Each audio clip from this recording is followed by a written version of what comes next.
নতুন বছরের শুরুতে মেকআপ আর্টিস্ট রোজা আহমেদকে বিয়ে করেন সঙ্গীত শিল্পী ও অভিনেতা তাহসান খান। এরপর ৭ জানুয়ারি সকালে তারা হানিমুনের উদ্দেশ্যে মালদ্বীপে যান। বর্তমানে সেখানে নবদম্পতি হানিমুনের মুহূর্ত পার করছেন। ভালো সময় কাটাচ্ছেন এই দম্পতি। আর তারই রেশ দেখা গেল সম্প্রতি সামাজিক যোগাযোগ মাধ্যমে শেয়ার করা তাদের কিছু স্থির চিত্রে। হানিমুনে গিয়ে তাহসান পত্নী রোজা আহমেদ দারুণ কিছু ছবি শেয়ার করে নিয়েছেন নেটিজেনদের সঙ্গে। সেখানে ভেসে ওঠে দুজনের ভালোবাসায় মাখা এক মধুর মুহূর্ত। চলুন দর্শক, তাহসান রোজার মধুচন্দ্রিমার কিছু মুহূর্ত দেখে আসি।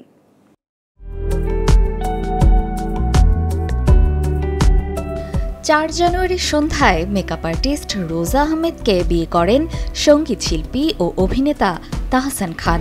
এরপর ৭ জানুয়ারি সকালে তারা হানিমুন করতে মালদ্বীপের উদ্দেশ্যে রওনা দেন।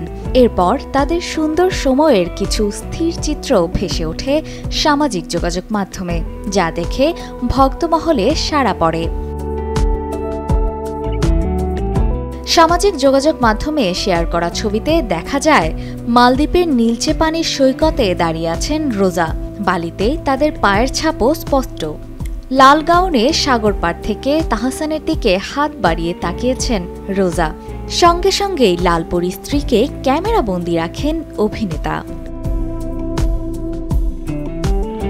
এদিন রোজার লালের সঙ্গে রং মিলান্তি ছিল তাহসানেরও।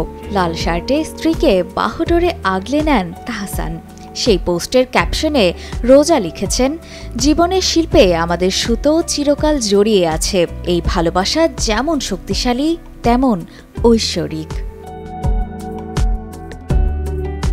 এ সময় তাহসান রোজা দম্পতির চোখে মুখে দেখা যায় রোমান্টিক আবহ।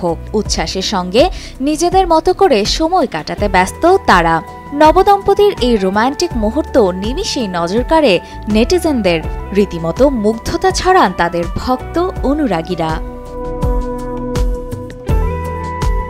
অপর্ণা বর্ষা, কালের কণ্ঠ।